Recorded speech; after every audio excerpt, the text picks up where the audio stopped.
Salve galera, professor Christian chegando para mais uma aula de Geografia para as turmas do 8º ano do Colégio Elisa Andrioli. Nossa temática hoje, as organizações internacionais. Nós vamos ver esse assunto em duas partes. Corresponde ao capítulo 4 do nosso livro, hoje até a página 86. E na próxima aula, fechando então o capítulo. Ok, gente? Bom, as organizações internacionais elas surgiram após a Segunda Guerra Mundial, a maior parte delas, quase que a totalidade existente no mundo hoje. Elas nasceram de uma série de demandas, né, e de situações que envolvem as relações internacionais, né, a questão da percepção, do combate a problemas que são comuns à humanidade de forma geral. Quais são esses problemas, afinal de contas? Né? Problemas de ordem ambiental, as mudanças climáticas, problemas como guerras e conflitos, a produção, né, de armas, de destruição em massa. Nós temos também a identificação de problemas socioeconômicos entre os países do mundo, né, países que são muito pobres, carentes de recursos.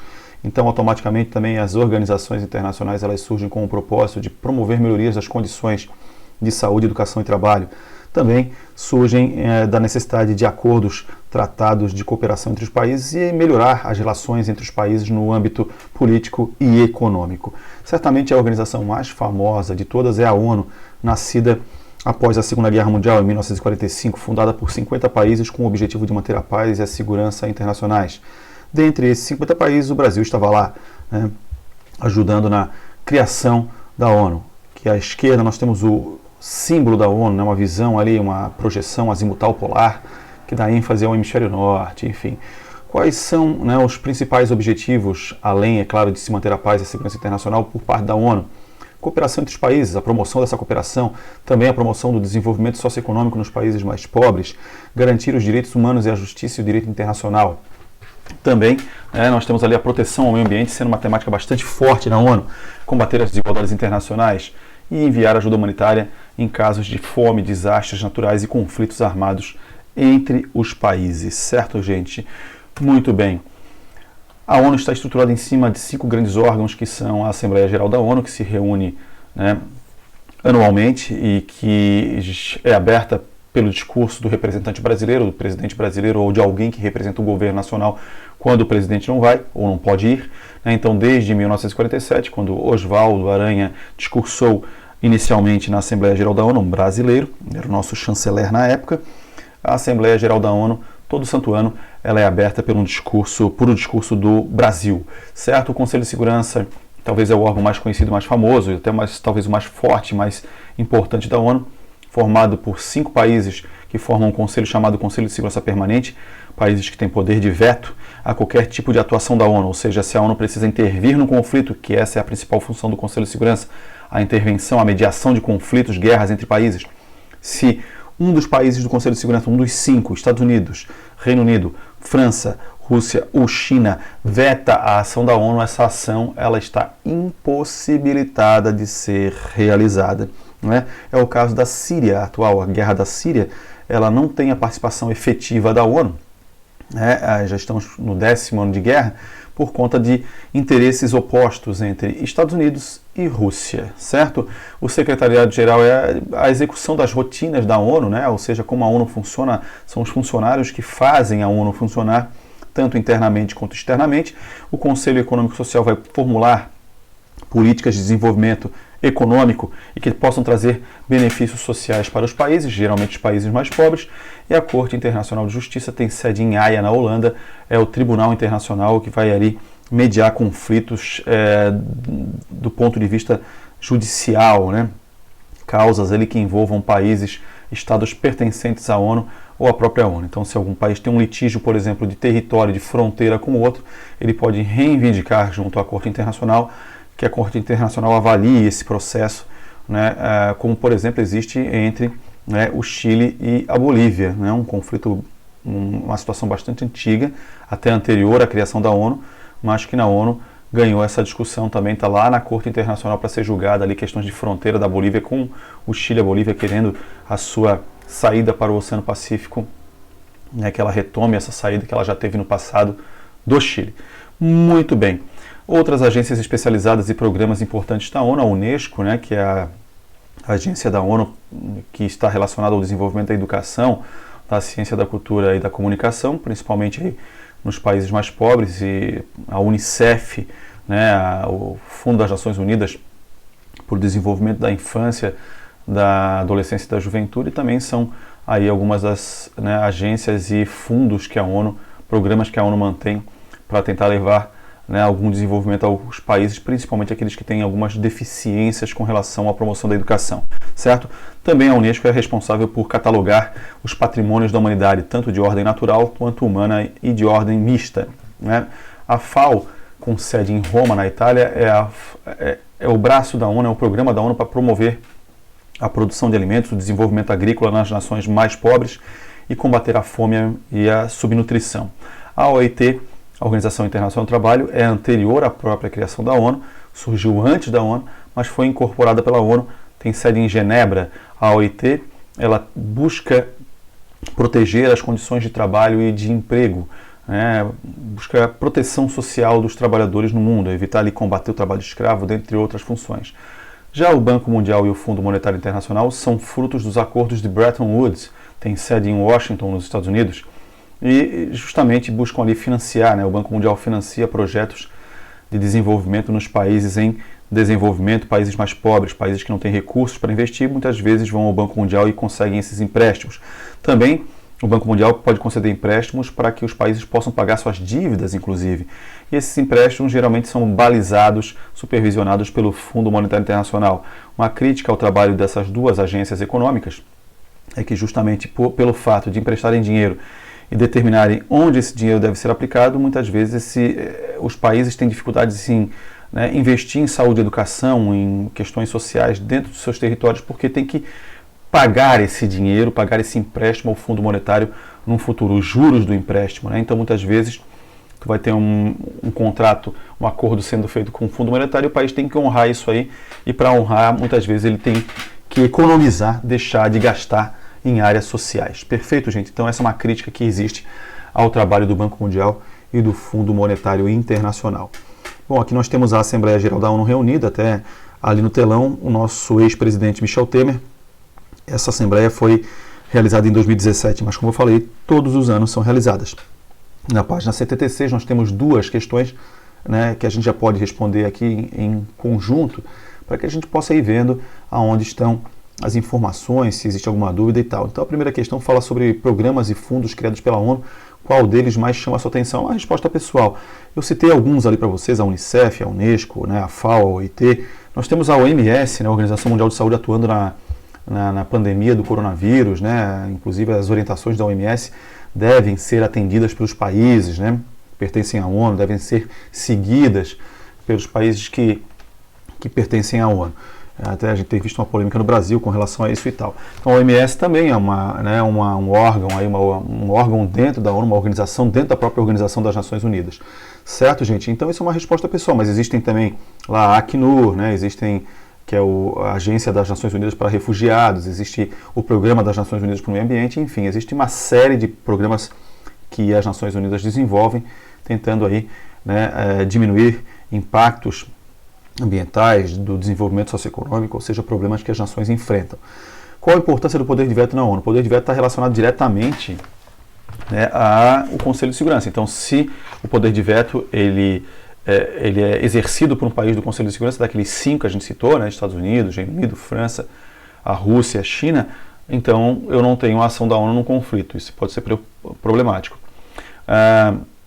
O poder de veto ele é democrático? Não. Se ele é exercido por 5 países dentro de 193, que é o número de países da ONU atual, então ele não é democrático. Certo, gente? Muito bem. Outras questões na página 80, versando ali sobre por que o Brasil costuma costuma abrir a Assembleia Geral da ONU, porque é uma tradição desde 1947, quando o Oswaldo Aranha, citado no texto, inclusive, faz esse discurso. Tem uma teoria que diz ali que, né, na época a Guerra Fria já começava a aflorar de forma mais quente e tal, não era, ficou até meio estranho aqui, né, Guerra Fria quente e tal, mas as relações começaram a se tornar mais intensas entre Estados Unidos e União Soviética, e aí então a ONU ela decidiu que nenhum dos dois abriria a Assembleia, e o Brasil foi convidado. Diz a lenda que também pode ter sido por isso, mas é uma tradição, né, desde que o Oswaldo Aranha fez o discurso de 47. A ONU procura responder às graves questões internacionais, mudanças climáticas e tal, e você saberia quais agências? Temos sim ali, né, no Oriente Médio, ali a questão dos refugiados da África, do Oriente Médio, a Acnur, o Alto Comissariado das Nações Unidas para os Refugiados, né, que vai buscar aí identificar os problemas relacionados a essas migrações, tentar acolher, né, esses refugiados, dar alguma dignidade a essas pessoas que estão fugindo dos seus países para tentar salvar suas vidas, salvar as vidas dos seus familiares, né?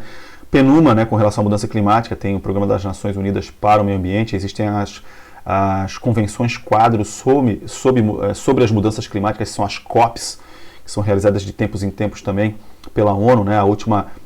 Uma das COPs mais famosas de 2015 deu origem ao Acordo de Paris, que é o atual acordo que os países assinaram para diminuir as emissões de gases de efeito estufa e conter o aquecimento global, né? Questão 2, em sua opinião, qual é a importância dos patrimônios da humanidade? Os naturais, para resguardar, né, a natureza, para proteger a natureza, até algum aproveitamento ali pode ser feito econômico e tal, né, levar algum até, tem esse viés também, mas principalmente resguardar a natureza da ação predatória do homem. Nós temos ali os patrimônios de origem cultural, eles são resquícios de civilizações passadas, de culturas passadas, de épocas passadas, então eles têm que ser resguardados, né? E, enfim, então essas são as principais importâncias. Questão 3, explicar o contexto e o objetivo da fundação do Banco Mundial e do Fundo Monetário, justamente num período pós-Segunda Guerra Mundial. Então a ideia ali foi discutir a situação financeira global naquele momento, em 1945, né, procurando ajudar na reconstrução dos países afetados pela guerra. Depois, o Fundo Monetário e o Banco Mundial se caracterizaram por ajudar os países em desenvolvimento, né, financiando projetos, concedendo empréstimos e por aí vai.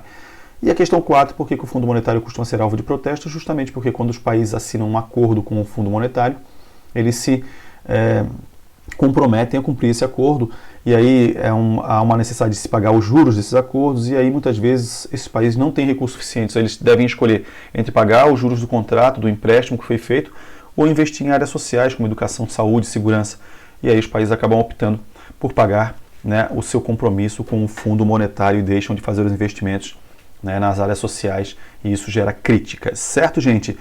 Muito bem. Organizações militares internacionais, aquelas que surgiram, né, de cooperações aí entre países de defesa mútua, né, para promover a paz, a segurança, a estabilidade em algumas áreas do globo. A mais famosa delas, a OTAN, a Organização do Tratado do Atlântico Norte, foi fundada em 1949 num contexto de Guerra Fria. Ela nunca foi acionada durante a Guerra Fria, né? Ela era uma aliança de defesa mútua do bloco capitalista liderado pelos Estados Unidos. Então a nação que lidera a OTAN até hoje, Estados Unidos. Ela só foi acionada na Guerra da Bósnia, em 1992, mas em 1992 a Guerra Fria já tinha terminado, certo? 29 países na atualidade, inclusive países que foram comunistas durante a Guerra Fria, hoje fazem parte da ONU no cenário europeu. Como é uma organização do Tratado do Atlântico Norte, países do hemisfério norte pertencem a essa organização. Em 2002, a Rússia pediu ingresso e hoje ela é uma observadora, né? Ela frequenta as reuniões e tal, mas ela não é um membro da OTAN.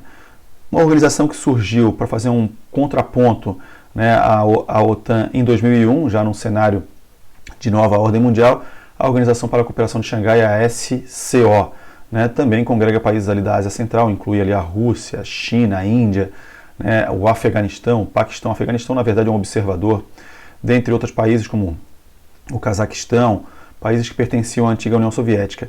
Então a ideia ali é manter ali uns acordos de paz, desenvolvimento integrado, né, questões que envolvem economia, comércio, questões ambientais, produção de energia, transporte, estruturas comuns, né? Os países tentam desenvolver ali estruturas que eles possam se beneficiar. É claro, um acordo que visa também a proteção militar, né, garantindo a paz, a segurança e a estabilidade nessas regiões, que são regiões bastante turbulentas no mundo atual. Certo, gente? Muito bem. Outras organizações de caráter geopolítico e econômicas, a mais famosa delas é a OCDE. Né? A OCDE, Organização para a Cooperação e Desenvolvimento Econômico, formada por 36 países, seria uma elite, né, os países mais ricos do mundo, que visam aí promover, defender a democracia nos países e a economia de mercado, a economia capitalista nesses países também. A OCDE agora ela passou a ser mais conhecida no Brasil, porque desde o ano passado o Brasil vem negociando com os Estados Unidos o ingresso na OCDE. O Brasil fez algumas concessões que foram até muito criticadas ano passado aos norte-americanos, né? Tirou a exigência de visto para os norte-americanos no Brasil. O Brasil abriu mão das vantagens que tinha na Organização Mundial do Comércio para se tornar um candidato à OCDE. Os norte-americanos assumiram um compromisso de levar o nome do Brasil à discussão, para que o Brasil seja aceito na organização.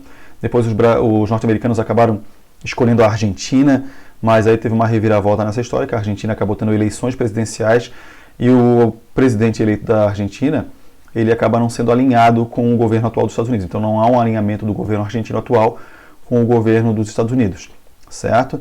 E aí os norte-americanos então escolheram o Brasil, vão levar o nome do Brasil à discussão na OCDE, e se todos os países membros aceitarem a indicação do Brasil, tem aí uns trâmites que devem ser seguidos entre 3 e 5 anos. Talvez o Brasil no futuro faça parte da OCDE, o que pode potencializar, né, a ideia de acordos comerciais, trocas econômicas, enfim. Embora o Brasil tivesse essas vantagens, já realizasse essas ações, trocas econômicas, comerciais, no âmbito da Organização Mundial do Comércio, onde o Brasil é uma das lideranças, inclusive, né? O Brasil tem, inclusive, vencido algumas disputas comerciais com relação aos países, inclusive com relação aos Estados Unidos, né? Vitórias históricas. E o Brasil abre mão disso aí para entrar na OCDE. Tem que ver, o tempo vai dizer se isso vai ser vantajoso ou não, tá? Bom, aí existem outros grupos também importantes aí, de cunho eminentemente econômico, não são blocos econômicos, não são estruturas formadas, consolidadas, foram grupos que foram se juntando devido à sua influência, né? Então o G7, que é o grupo das nações mais industrializadas do mundo, surgiu em 1976 no Canadá, formado pelos Estados Unidos, pelo Canadá, pelo Japão, pela Itália, Alemanha, França e Reino Unido. Em 1997 a Rússia foi convidada a participar das reuniões, então virou G7 mais um ou G8. Só que em 2014 a Rússia foi desconvidada, digamos assim, pela sua participação na guerra da Ucrânia. Então a Rússia hoje ela não visita mais, ela não vai mais às reuniões do G7 ou do G8, e o G7, que já foi G8, voltou a ser G7, é meio confuso mesmo, mas é mais ou menos isso. O que importa é que são as nações mais industrializadas do mundo. Só que esse grupo ele foi criado num contexto de Guerra Fria. E quando a gente chega na nova ordem mundial, a partir dos anos 90, o cenário mundial é diferente, né? Uma economia mais liberal, globalização rolando, e aí existem países despontando no cenário mundial que não participavam, não foram convidados para participar do G7. Um exemplo, a China, a Coreia do Sul, os tigres asiáticos, o próprio Brasil. Né? Então aí em 99, depois de várias crises econômicas globais, funda-se o G20, do qual o Brasil é participante. Então o G20 são as 19 maiores economias do mundo, mais a União Europeia, que é uma associação, uma confederação de países, de 27 países, né? E aí nós temos 20 países, né, formando o G20, o grupo das nações mais influentes. Inclusive o G20 assumiu a liderança, né, das negociações com relação a essas crises econômicas do final dos anos 90, do início do século XXI, crises aí que vêm se reproduzindo com uma facilidade muito grande. Tem um grupo interessante que são os BRICS, né, formado pelas 5 economias emergentes mais dinâmicas, com maior potencial de crescimento, aquelas economias que vão superar as economias mais industrializadas do G7, já estão superando inclusive. Né, são países que têm características semelhantes, tamanho de território, tamanho de população, recursos naturais, minério, abundância desses recursos. Né? Então, Brasil, Rússia, Índia, China e África do Sul formaram um BRICS, que também não é um bloco, é uma associação informal, mas que já conta hoje com um banco que foi criado justamente para fazer uma frente ali, uma rivalidade com o Banco Mundial, aquele lá que a gente viu lá atrás no início da aula. Então, o Banco dos BRICS hoje, ele é presidido, inclusive, né, a eleição agora, em abril, o Brasil passa a presidir o Banco dos BRICS, que é um banco que vai funcionar nos mesmos moldes do Banco Mundial, e financia empréstimos para países em desenvolvimento. Esses países acabam se amarrando com os BRICS. O Banco Mundial faz isso, né? O Banco Mundial ele é principalmente mantido pelos Estados Unidos, o Fundo Monetário. 20% dos recursos do Banco Mundial e do Fundo Monetário vem dos Estados Unidos, então automaticamente, quando esses países emprestam dinheiro, são os Estados Unidos que estão emprestando. Então, Brasil, Rússia, Índia, China e África do Sul viram isso e formaram o seu próprio banco, né, exercendo uma influência, até porque a influência hoje ela é mais dinâmica, não existe só os Estados Unidos influenciando, né, a parte econômica, política do mundo. Hoje existem outros atores nesse jogo de tabuleiro internacional. Certo, gente? Bom, para finalizar aqui então os últimos exercícios na página 86, né? Em 2017, Brasil, Argentina, Peru, Croácia, Romênia e Bulgária solicitaram a sua adesão à OCDE, a Organização de Cooperação e Desenvolvimento Econômico. Essa organização ela é justamente uma organização formada, né, por países com maior nível de desenvolvimento socioeconômico do mundo. Os países aí que têm uma economia mais sofisticada. Qual é a principal, né, por que ela existe? Né? Ela existe para promover o desenvolvimento econômico dos países capitalistas. Então ela é meramente uma organização que tem ali a ideia de manter a economia capitalista funcionando muito bem, né? Resolver problemas de crises, problemas entre os países e tal, e promover também a democracia dentro dos lugares, né, dentro dos países do mundo, evitando ali que regimes ditatoriais possam se apossar do poder, certo? Então a OCDE tem essa pegada, mas ela é muito mais vista como uma organização capitalista, né, de desenvolvimento econômico formada por 36 países que tem um nível, né, de desenvolvimento econômico superior. Não necessariamente social, né, mas econômico principalmente, tá? Qual seria a vantagem do Brasil ingressar nessa organização? Até mencionei agora há pouco. Novos acordos comerciais, econômicos, né, ampliar esse leque de acordos, claro, desde que o Brasil não abra mão da sua participação no OMC como ele se comprometeu a fazer. Então, o Brasil pode ganhar de um lado, mas perder de outro. De qualquer maneira, é uma nova realidade, são novos acordos que podem ser estabelecidos, tá? E aí você acha que a criação de todos esses grupos de países tem alguma relação com as frequentes crises monetárias e econômicas que ocorrem em diversos países e afetam os demais? Sim, o próprio G20, como citei agora, ele surge de crises econômicas. Então, as crises econômicas elas têm relação com a formação desses países. Os países passam a se organizar melhor para enfrentar essas crises, identificar essas crises, diminuir os efeitos delas. Então, tudo isso, né, surge após essas crises econômicas. Pessoal, façam a leitura do capítulo até a página 86. Tá? Na próxima aula a gente vai finalizar o capítulo, ainda tem algumas situações para a gente dar uma olhadinha, certo? Fiquem bem, cuidem-se e até a próxima. Tchau, tchau!